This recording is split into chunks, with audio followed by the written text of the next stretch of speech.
Hello everyone, welcome back to this classes. Today I will discuss the next topic of chapter number 6 biology, human circulatory system. In this we learn about today blood groups and blood transfusion. So let's study. तो एक scientist थे जिनका नाम था Karen लैंडस्टीनियर, जिन्होंने 1900 साल पहले discover किया था कि ह्यूमन में जो होता है, ह्यूमन मतलब हम लोग में कुछ स्पेशल टाइप का जो होता है ना प्रोटीन पाया जाता है, जिसे हम लोग कहते हैं एंटीजन, जिन्होंने मतलब उन्होंने नाम दिया कि वो एंटीजन होता है। तो on the surface of RBC, किस सरफेस पे पाया जाता है? आरबीसी की सरफेस, मतलब रेड ब्लड कार्पस्कल्स, हमारी जो रेड ब्लड कार्पस्कल्स होती हैं उनके सरफेस पे एक स्पेशल टाइप का प्रोटीन्स पाया जाता है जिसको नाम दिया गया एंटीजन, और and other type of special protein, और कुछ दूसरे टाइप के प्रोटीन भी पाए गए जिनका नाम रखा गया antibodies in the blood plasma, जो कहाँ प्रेजेंट थे? ब्लड प्लाज्मा में।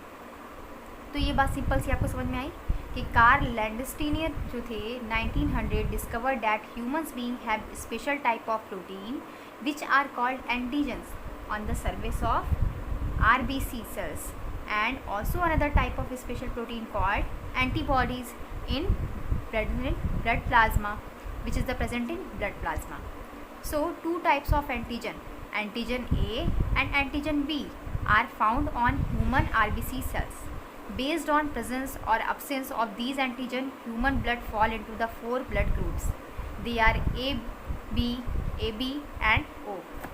तो दो टाइप के एंटीजन प्रेजेंट होते हैं, एक होता है एंटीजन ए, दूसरा होता है एंटीजन बी।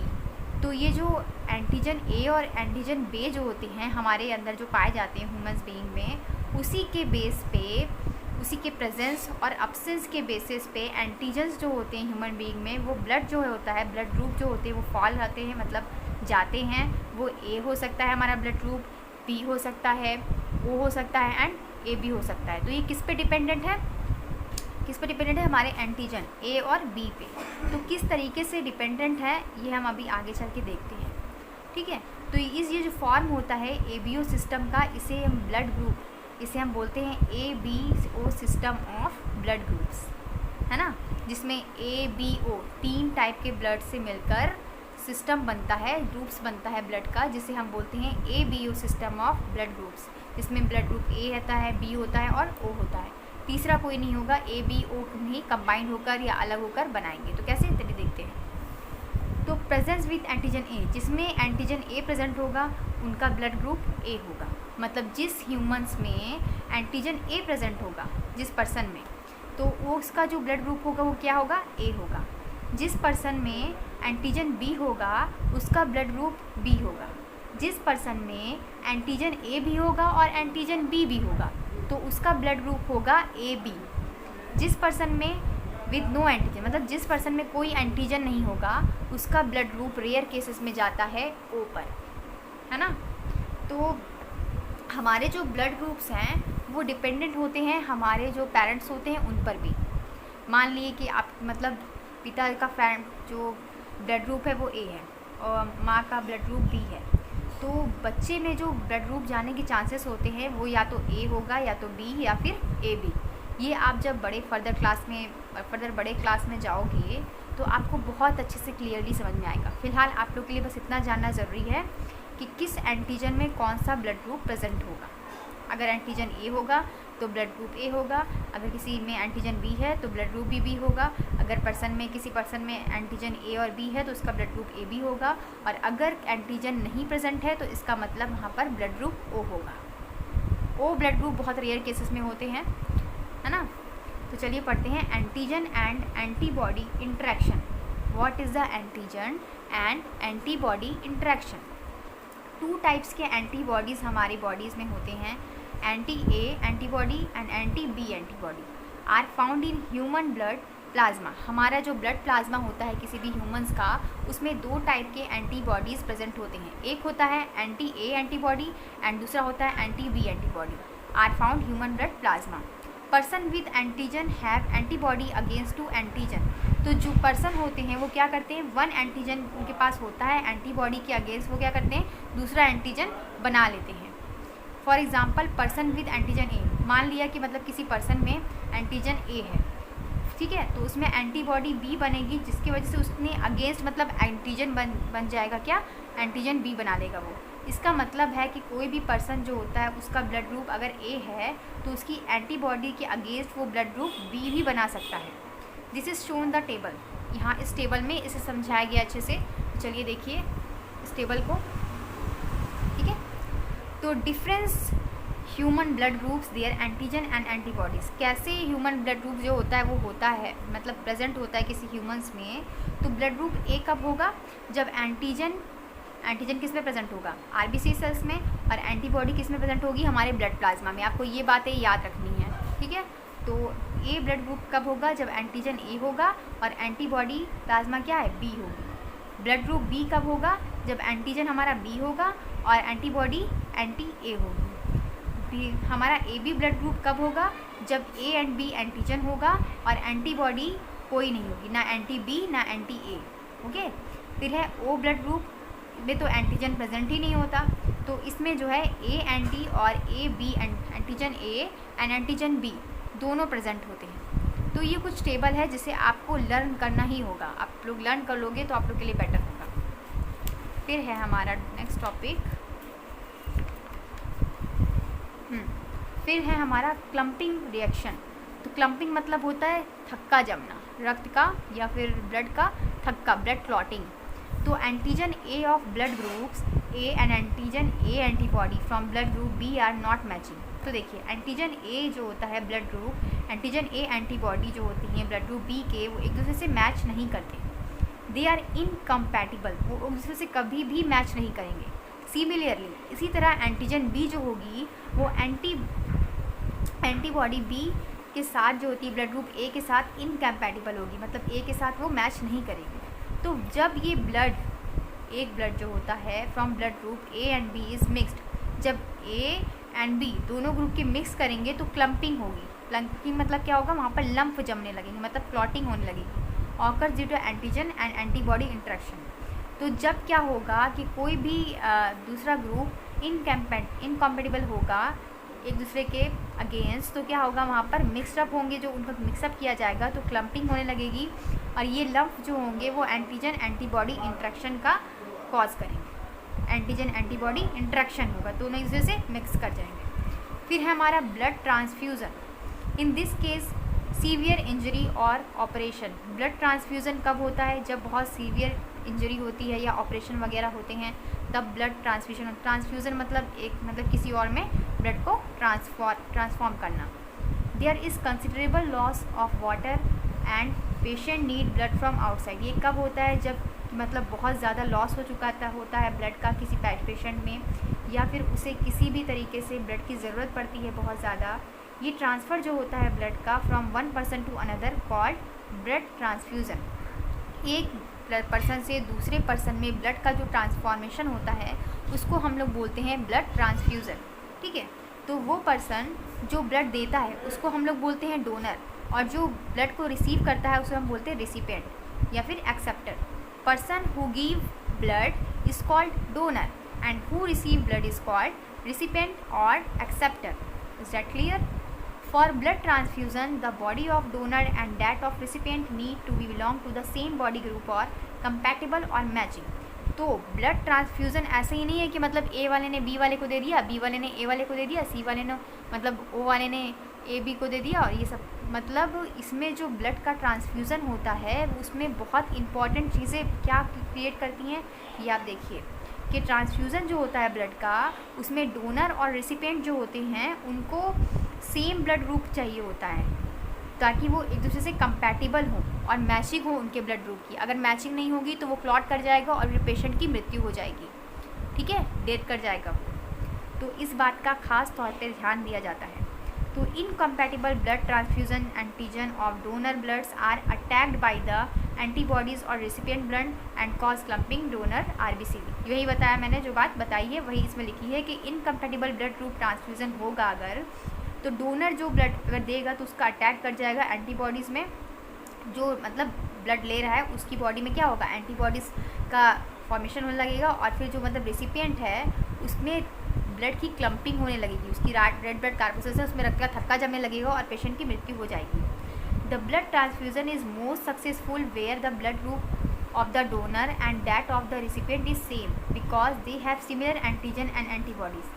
ब्लड ट्रांसफ्यूज़न तभी सबसे ज़्यादा सक्सेसफुल होता है जब ब्लड ग्रुप देने वाला यानी डोनर एंड रिसिपिएंट दोनों का सेम हो, यानी कि अगर देने वाले का ग्रुप ए है तो लेने वाले का ब्लड ग्रुप भी ए होगा, तो वो लोग क्या करेंगे, उनका जो ब्लड ग्रुप होगा उसमें क्योंकि similar antigen and antibody present होगी तो वो बहुत ज़्यादा सक्सेसफुल होता है एंड अदर वेज बहुत ज़्यादा डिफ़िकल्ट होता है ये।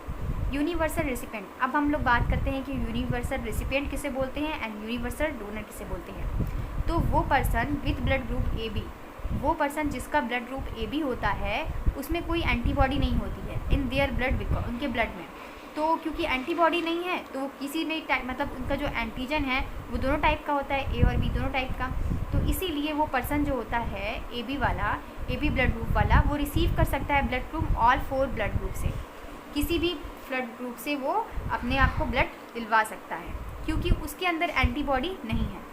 ए वाले से भी ले सकता है, बी वाले से भी ले सकता है, ए बी वाले से भी ले सकता है एंड ओ वाले से भी ले सकता है। So person with A B blood group are called universal recipient. अब जो पर्सन मतलब ए बी ब्लड ग्रुप जिसका होता है उसको रेसिपिएंट क्यों बोला गया, यूनिवर्सल रेसिपिएंट क्यों बोला गया, क्योंकि वो इन तीनों ब्लड ग्रुप से मतलब ब्लड से ले सकता है, ए वाले से भी ले सकता है, बी वाले से भी ले सकता है, ए बी वाले से भी ले सकता है और ओ वाले से भी ले सकता है। ये क्या करता है, ये सबसे मतलब ए बी ब्लड ग्रुप वाला सबसे ये ले सकता है ब्लड को, इसीलिए इसे बोला गया है यूनिवर्सल रेसिपिएंट। यूनिवर्सल डोनर का मतलब क्या हो गया, डोनर मतलब देना, दान करना, यूनिवर्सल मतलब कि मतलब जितनी भी यूनिवर्सल मतलब पूरी दुनिया में देना लेना। तो ब्लड ग्रुप जो होता है ओ वाला वो किसी भी पर्सन को, जिस तरीके से ये बताया गया कि ए बी वाला किसी से भी ले सकता है, सबसे ले सकता है, वैसे ही यूनिवर्सल डोनर में कहा गया है कि ओ पॉजिटिव वाले, ओ वाले जो ब्लड ग्रुप वाले होते हैं वो हर पर्सन से ब्लड ग्रुप मतलब उनको दे सकते हैं, any blood groups, because it has no antigen, क्योंकि ओ में एंटीजन नहीं होता है और ए बी में क्या नहीं होता है, एंटीबॉडी नहीं होती है।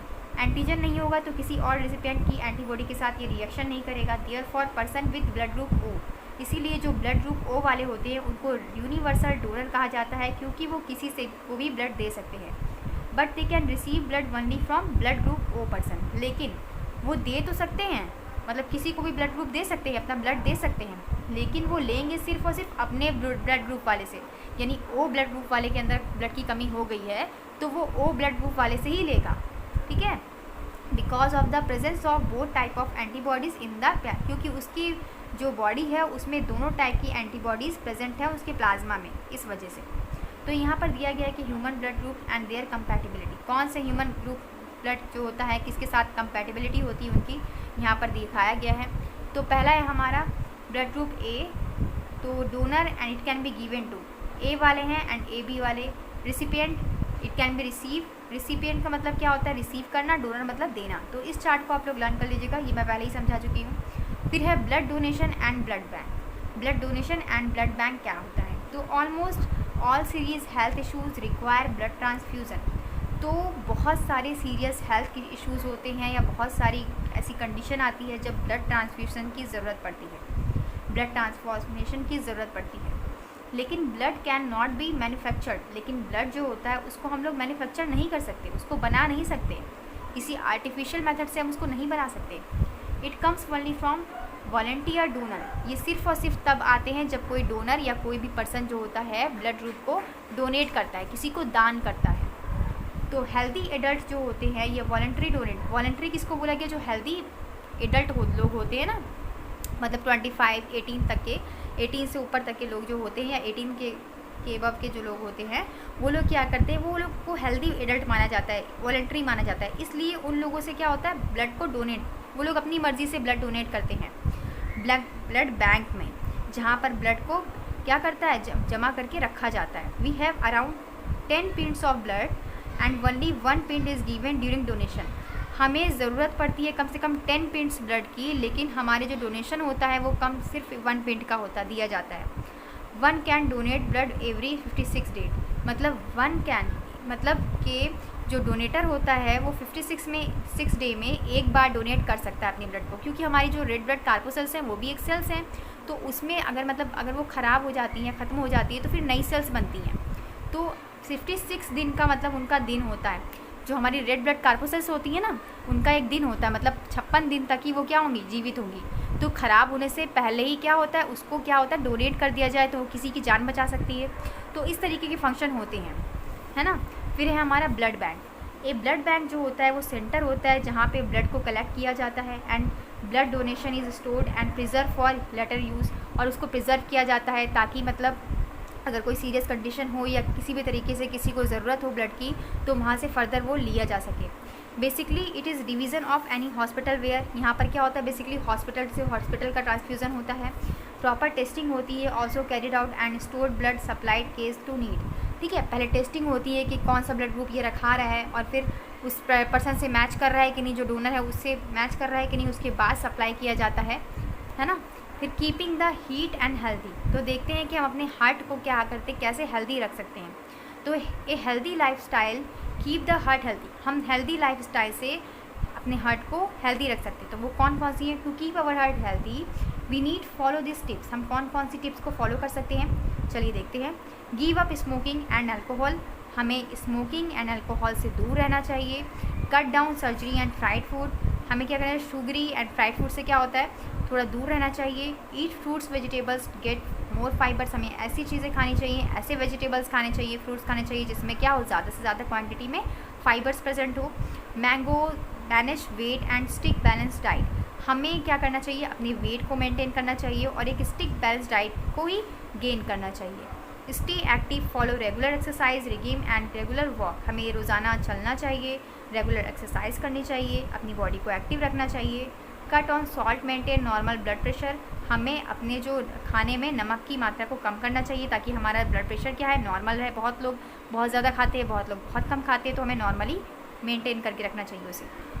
ईट fish and least twice a week because fish, salmon and tuna are rich source of omega 3 fatty acid. हमें फ़िश खानी चाहिए जिसमें 2 बार, हफ्ते में 2 बार फ़िश खानी चाहिए। क्यों, जैसे कि सैल्मन एंड ट्यूना, क्योंकि इन दोनों जो फ़िश होती हैं इनमें जो होता है सोर्स ऑफ होता है ओमेगा 3 फैटी एसिड बहुत ज़्यादा होता है। और ये ओमेगा 3 फैटी एसिड जो होता है वो हमारी हार्ट के लिए बहुत ही ज़्यादा लाभदायक, बहुत ही ज़्यादा मतलब इसेंशियल होता है। Avoid food with high cholesterol. हमें ऐसे फूड को अवॉइड करना चाहिए जिसमें कोलेस्ट्रॉल बहुत ज़्यादा हो।